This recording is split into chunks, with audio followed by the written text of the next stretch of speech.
하나님께 몰두하실 수 있기를 소원합니다. 학생은 공부에 몰두할 때 맡은 바 소임을 다하고요. 신혼부부는 부부로서 서로 사랑에 몰두할 때 신혼 재미가 솔솔 나서 깨볶는 냄새가 나고요. 그죠? 사업가는 사업에 몰두해야지 옳고요. 학자는 연구에 몰두해야지 옳습니다. 그죠? 목사는 목회에 몰두해야 되고요. 그러면 하나님의 자녀는 하나님 나라에 몰두하셔야 됩니다. 맞죠? 오늘 말씀 보면은 백성이 다 세례를 받았고 예수님도 같은 세례를 받으셨습니다. 문제는 백성이 세례를 받고 예수님도 세례를 받았는데 백성이 세례를 받았을 땐 성령이 안 임하셨는데 예수님은 세례를 받고 나서 성령이 오셨습니다. 그럼 우리도 예수님이 받는 세례 가운데 들어가면은 성령께서 형체로 임하시는 실제 체험이 있을 줄로 믿습니다. 누가복음은 특이하게 족보가 아브라함에서 시작을 하지 않고 그 위에 홍수 심판 때까지 계속 올라갑니다. 그래서 예수님의 조상을 쭉 타고 올라갑니다. 그러니까 이건 인류의 족보입니다. 인류의 족보. 그러니까 결국은 한 조상으로 올라가는데 그 조상의 끝이 누구세요? 하나님이시에요. 하나님. 그래서 우리가 세례를 받을 때 하나님으로부터 너는 내 사랑하는 아들이요 내가 너를 기뻐하노라 하시는 음성이 우리 개개인에게 임하는 세례가 있을 줄로 믿습니다.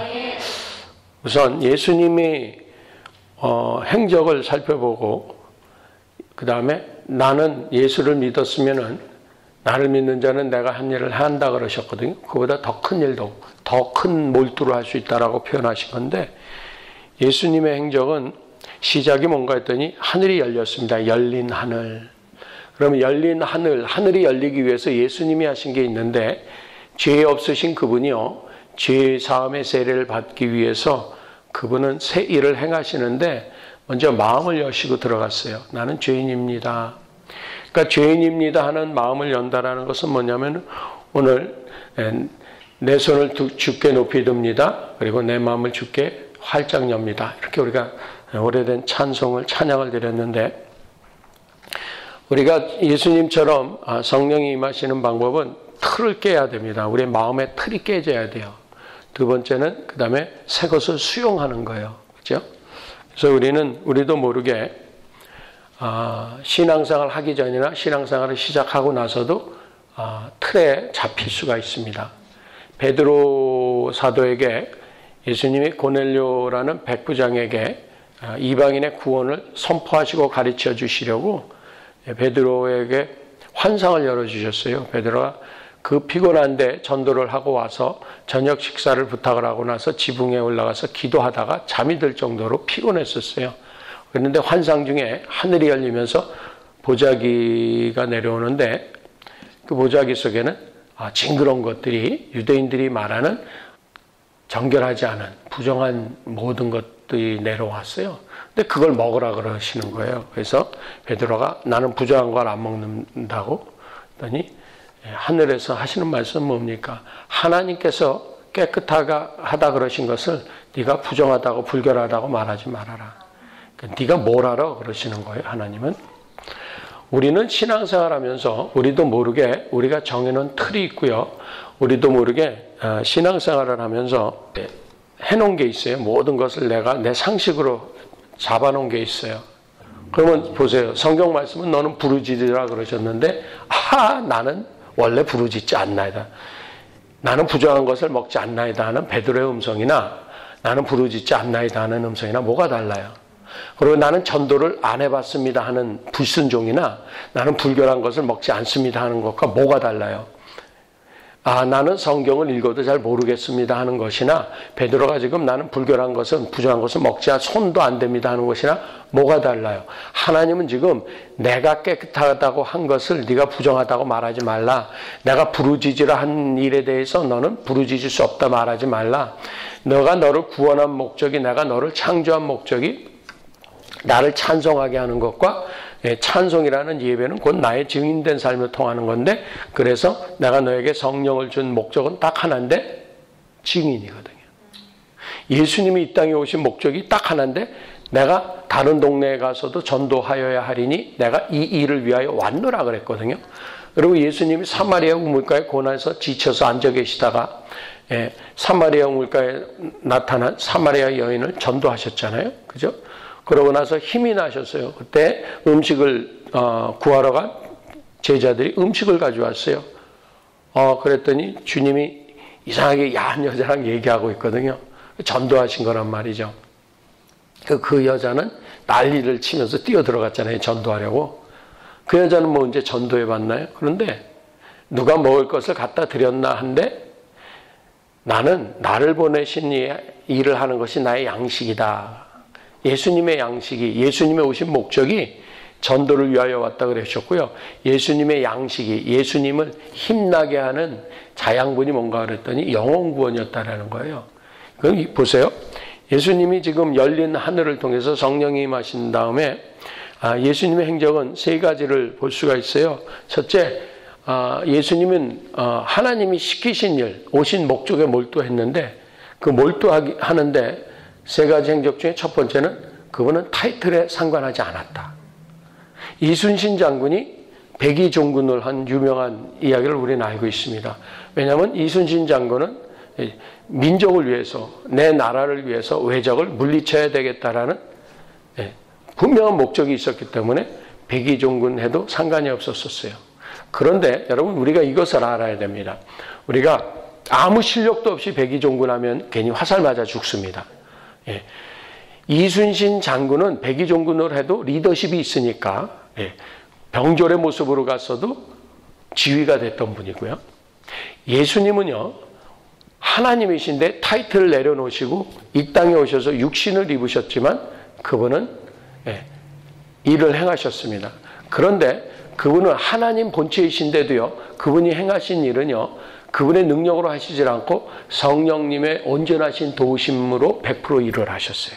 그럼 보세요. 우리도 성령으로 100% 채용을 받아서 일을 하는 모습을 충만받아라. 충만이라는 단어는 차고 넘쳐라 그런 뜻이거든요.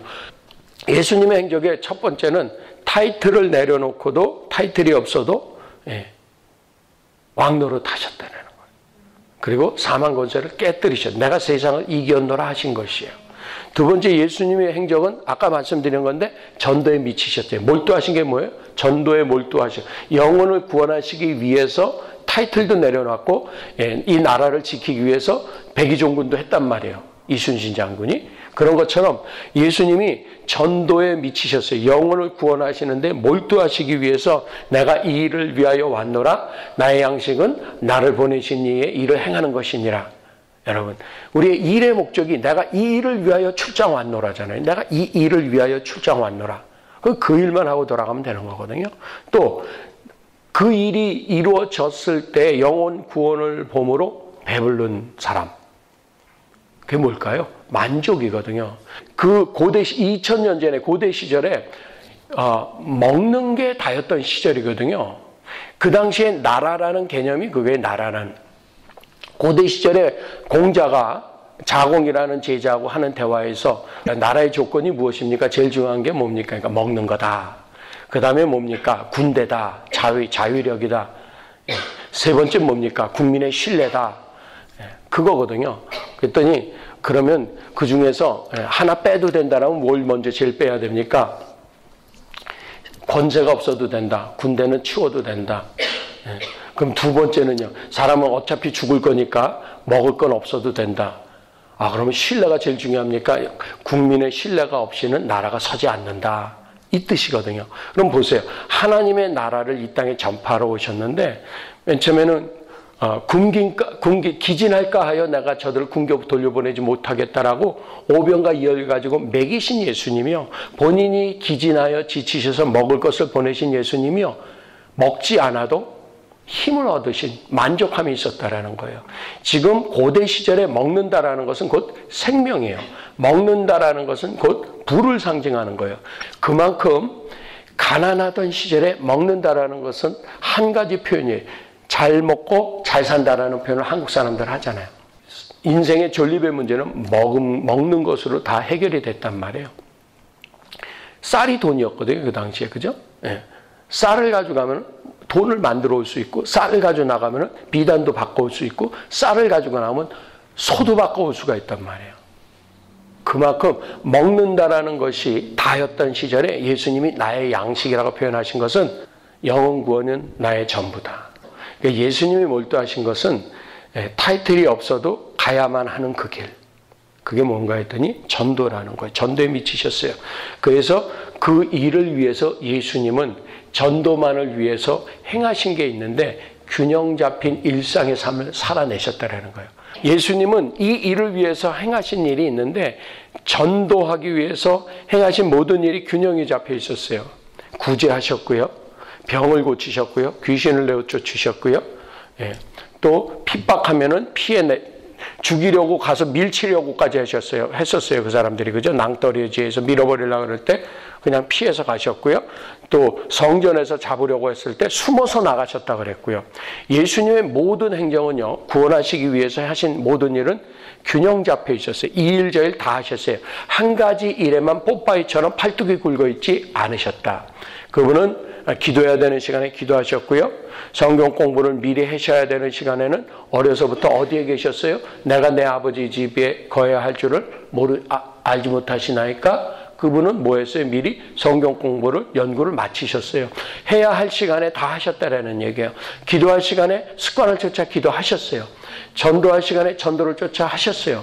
그리고 위임할 때는 다 맡기셔서 친히 가시려고 하는 각동각처로 둘씩 쫙 보내서 위임해서 내보내셨어요. 예수님의 이 미친 행동, 몰두하신 행동은 뭐냐면 완전 균형 잡힌 삶을 살다 불꽃처럼 태우고 가셨다라는 거예요. 한 가지 일을 위해서.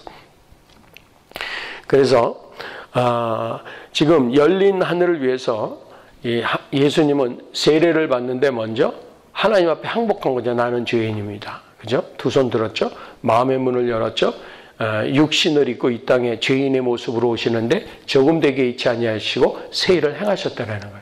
그러면 오늘 우리가 예수님의 행적을 따라서 하나님의 일에 몰두하는 방법은 예수님의 근본을 오늘 본문에서 가르쳐 준 것처럼 예수님의 족보를 따라 올라갔더니 하나님의 족보라는 거예요.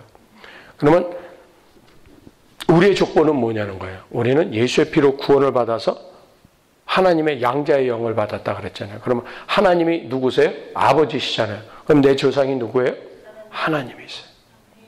그러니까 예수님은 그분이 아버지로부터 직접 오셨지만 육신으로는 조상 따라 올라가서 내 조상이 하나님이라고까지 육체로는 낮아지셨어요. 그러니까 항복하셨어요. 마음을 여셨어요. 이 얘기는 뭐냐면요. 새 일에 마음을 열어야 돼요. 그러니까 내가 먼저 깨져요. 내 자아가 깨지고 내 틀을 깨셔야 돼요. 여러분 보세요. 예수님의 행적은 이런 타이틀을 내려놓고 전도에 미치시고 균형 잡힌 삶을 위해서 불꽃같이 자신을 태우셨어요.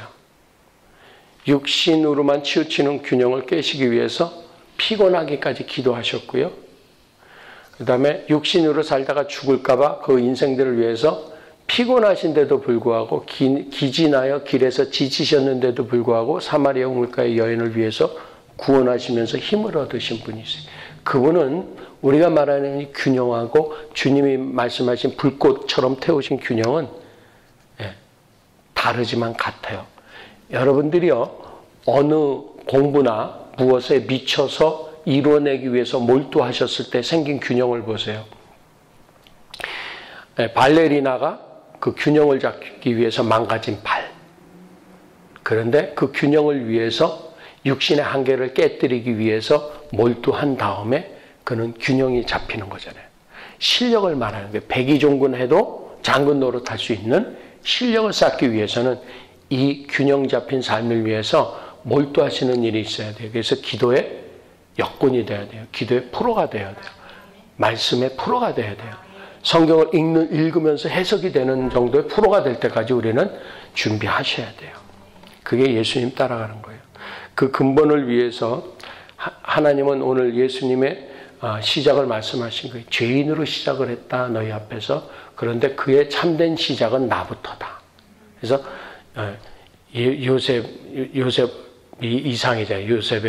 예수의 이상은 요셉이에요. 예수의 아버지는 그 위는 이상은 그거잖아요. 그 위는 그래서 하나님. 그러면 나는 예수님을 통해서 하나님께 나간 자니까 나의 이상의 끝은 하나님이세요. 예수님의 끝이 하나님이었기 때문에 이 일을 했다라면은 우리도 우리의 끝이 시작이 근본이 하나님이라는 것을 실제로 우리가 인정하고 내 것 만들지 않으면요, 지금 우리가 몰두하는 일은 세상 일에 몰두할 수도 있어요. 그러면은 예수님만 타이틀 없이도 시작을 했느냐? 그렇지 않아요. 아브라함도 75세에 본토 친척 아비집을 떠났다는 얘기는 뭘 내려놨다? 타이틀 내려놨다. 그 당시에 족장으로서의 타이틀을 내려놓고 신흥 족장이 되어버렸다는 것이. 그냥 조카 하나 데리고 정자들 조금 데리고 떠나버린 거예요. 그럼 무슨 얘기예요? 가다가 죽어도 할 말이 없는 건데, 예수님, 하나님을 자기의 근본 삼아버렸잖아요. 이 사람이 믿음의 조상 됐잖아요, 아브라함이. 그 얘기 뭐예요? 본토 친척 아비 다 떠나서 하나님을 근본 삼았다라는 얘기예요. 그래서 몰두하니까 그는 타이틀 없이도 시작할 수 있었어요. 이민자라는 타이틀 바꿈이 있었어요. 예. 또 요셉 보세요. 요셉은 채색옷이라는 도련님이라는 타이틀을 내려놓고요, 종살이 옥살이를 통해서 무슨 타이틀을 바뀌었어요? 총리 타이틀을 바뀌었어요. 그러니까 자기 틀을 깼잖아요. 저와 여러분요, 아브라함처럼요, 예수님이 보좌라는 틀을 깨뜨리시고 거룩하신 분이라는 틀을 깨뜨리시고 죄인의 옷을 입으신 것처럼, 아브라함이 나의 기댈 본토 친척 아비 집을 본토를 떠나는 타이틀을 내려놓은 다음에 이민자라는 타이틀을 뒤집어 쓰고 나서야 믿음의 조상이라는 새 옷을 입은 것처럼, 요셉이 채색옷이라는 타이틀, 도련님이라는 타이틀을 내려놓고 종이 되어지고 노예가 되어지고 그 다음에 억울한 누명을 쓰고 옥살이까지 한 후에 다시 하나님은 그에게 총리라는 타이틀과 구원자라는 타이틀, 70인의 혈족을 다 구원하는 타이틀을 얻어내잖아요. 그죠? 그런 것이에요. 다윗도 기름 부음이라는 타이틀이 분명히 있었어요. 왕권의 기름 부음을 받았어요. 그러나 그 기름 부음이라는 타이틀을 내려놓고 망명하기까지 도망 다녔어요. 백의종군했다라는 얘기예요. 예.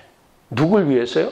민족을 위해서 도망 다녔어요. 그 사람 나라를 깨지 않기 위해서, 하나님이 기름 부은 자를 대적하지 않기 위해서. 첫째, 하나님의 섭리를 대적하지 않고, 둘째, 민족을 와해시키지 않고, 그리고 가장 궁극적인 건 뭐예요? 자기가 하나님의 일을 감당할 때 힘으로 얻어서 되지 않는다라는 신뢰가 먼저라는 거죠. 예. 군대가 없어도 되고 떡도 없어도 되지만 국민의 신뢰가 깨지면 나라가 서지 않는다라는 공자랑 어쩌면 이렇게 전화를 했었나? 하여튼 그랬어요. 다윗은. 그런 거죠. 다니엘과 세 친구 타이틀 내려놨잖아요. 그죠? 타이틀을 내려놓고 불 속에 던져졌죠. 총독이라는 타이틀에서 사형수라는 타이틀로.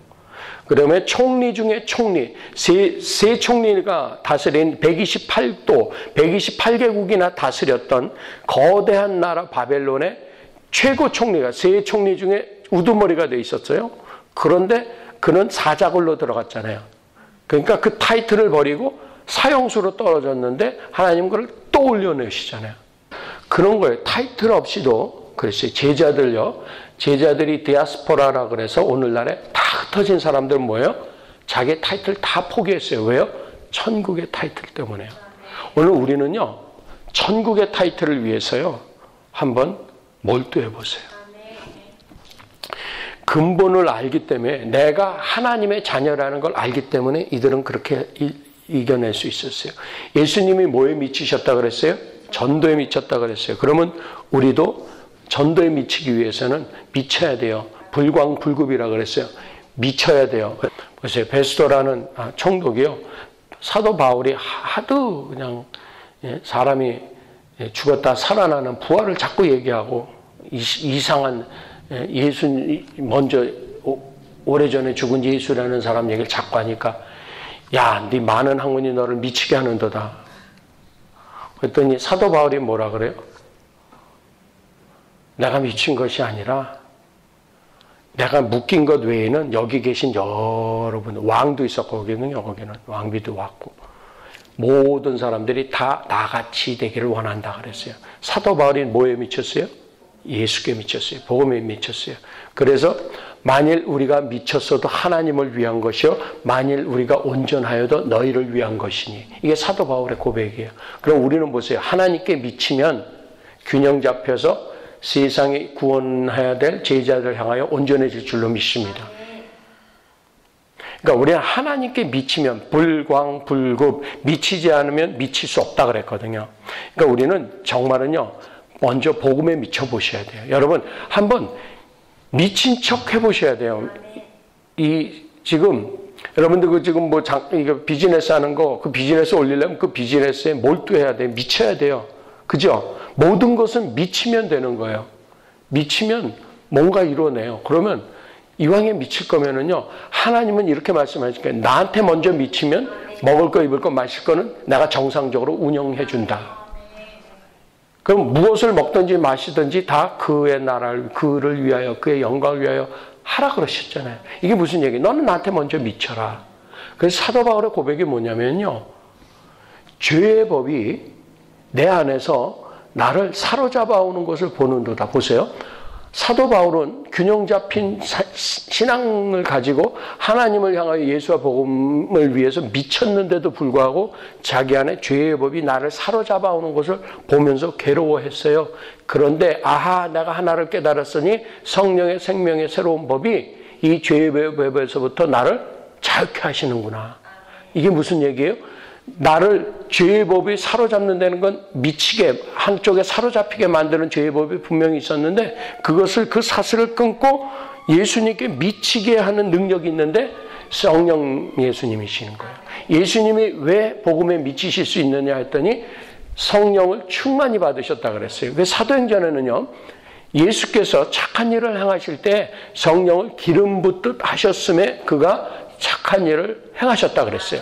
여러분, 예수님부터도 육신에 가는 동안에 성령으로 충만함을 받으셔서 전도에 몰두하고 미칠 수 있었다라면 우리는 더 성령을 충만받아야 되는 줄로 믿습니다. 그래서 오늘 이 시간에 타이틀이 없이도 예수님 하신 행적을 따라가기 위해서 우리가 정말 복음에 하나님 나라에 집중하고 몰두하시기 위해서 하나님께 미치면 사도 바울의 고백이 우리 것 될 줄로 믿습니다. 만일 우리가 미쳤어도, 이건 사도들 얘기거든요. 선생들 얘기거든요. 제자들 향해서, 교인들을 위해서 얘기한 거거든요. 만일 우리가 미쳤어도 하나님을 위한 것이요 만일 우리가 온전하여도 너희를 위한 것이니. 아멘. 우리가 이 시간에 하나님께 미쳐드린다면은 우리는 세상을 향해서 제자 삼아야 되는 사람들을 향해서 극히 정상적인 궤도를 걸어갈 줄로 믿습니다. 만일 우리가 재정을 풀어서 섬겨야 되면은 정상적인 재정의 궤도에 올려놓으실 거예요. 만일 우리가 가르침이라는 능력을 통해서 저들을 섬겨야 된다면 우리를 교수다운 가르침의 정상적인 궤도에 올려놓으실 거예요. 그게 복음이세요. 그러니까 여러분, 우리는 먼저 미쳐도 주를 위해서 미치는 거로, 그리하여 우리가 왜 몰두해야 되는가? 사람들을 구원하고 그들에게 복음을 전하기 위해서, 그들을 위해서는 정상이 돼야 될 거 아니에요. 그들을 위해서는. 그러니까 여러분, 갑자기 말이죠. 그러니까 아파트 같은 데 가가지고 예수 믿으세요. 뭐, 그래서 띵동 나한테 대놓고서 예수 찬다! 그러고 그렇게 비정상으로 가면 안 돼요. 만일 우리가 미쳤어도 주를 위한 것이오는 교회 와서 골방에 들어가서 산에 가가지고 송판을 부러뜨리고 소나무 뿌리를 뽑으면서 기도하세요. 그때는 불같이 기도하세요. 그 다음엔 만일 내가 온전하여도 너희를 위한 것이니 하면서 가장 정상적으로, 이왕이면 전도 나가는데 넥타이 매고 하얀 와이셔츠 입고 구두도 광을 좀 내고 옷도 다려 입고 그러고 나가야죠. 빤스바람에 나가가지고 전도하는 건 아니잖아요. 내가 하나님을 위해서 미치는 건 그분께 몰두하는 거고, 그분을 증거할 때는 가장 정상적으로 온전하게 나가기 위해서는 여러분 하나님을 향해서 온전히 미치시고요, 하나님의 일을 전하기 위해서 온전히 지성인이 되시고요, 온전히 정상적인 직업을 가지시고요, 온전히 교회에서만 칭찬받지 마시고요, 직장에서 칭찬받으시고요, 직원들한테 칭찬받으시고요, 상사한테도 칭찬을 받으셔야죠. 그게 온전한 거예요. 그게 좋은 크리스찬이에요. 그래서 예수께 미친 좋은 주부는요, 집도 깨끗하고요, 아이도 깨끗하고요, 남편도 깨끗해요. 그런데요, 옛날에요, 하나님은 와서 부르짖는데 보니까 눈탱이가 밤탱이가 돼가지고 부르짖는 게 더 커. 왜 그런가 그랬더니 설거지도 안 해. 하나님한테 미쳐가지고. 근데 집에 가서도 미쳐있어. 그러니까 온전하지 않아, 집에서는. 그러니까 아이들은 이게 독립군 자식인지 맨날 빵꾸난 옷을 입고 다니고, 무릎까지 올라오는데도 그 옷을 안 갈아주고. 옛날에 그렇게 미친 사람들이 좀 있었어요. 그거는 옳지 않아요. 우리는 하나님 앞에서 몰두하고 미치고 부르짖고요, 골방 밖에 나와서는 가장 정상적인 삶을 살아내 드려야 돼요. 그래서 우리는 피곤한 삶을 살아야 돼요. 세상 사람들은 주 5일로 살 수 있어요. 주 6일로 살면 돼요. 하루 쉬니까. 우리는 주 7일 쉴 날이 없어요. 그런데 우리는 주 하루를 하나님께 드렸는데 오히려 안 피곤하고 새 힘을 주시는 거예요. 왜요? 하나님께 미쳤더니 세상을 향하여 정상적으로 살아낼 수 있는 체력 주시는 줄로 믿습니다. 아멘. 따라하십니다. 영혼이 잘 되고, 범사가 잘 되고, 강건한 인생. 그래서 하나님은 우리에게 오늘도 말씀하십니다. 사랑하는 자여, 내 영혼이 잘된 같이 범사가 잘 되고 내가 강건하기를 원하노라. 아멘. 내 영혼이 나한테 미침으로 사람들을 향하여 너의 범사가 균형 잡히고 정상이 되어서 강건하라, 건강한 인생 살기를 내가 원하노라 하신 줄로 믿습니다. 예수님 잘 믿으시면은요, 싱크대가 건강해야 돼요. 예수님 잘 믿으시면은요, 식탁이 건강해야 돼요. 예수님 잘 믿으시면요, 퇴근하는 아빠의 월급 봉투가 건강해야 돼요. 그게 정상인 것이에요. 그러니까 치우치지 않으시기 위해서 하나님한테 먼저 치우치시고 인생에서 열심히 사시기 위해서 최선을 다해서 사실 수 있기를 예수 이름으로 축원합니다. 기도하겠습니다.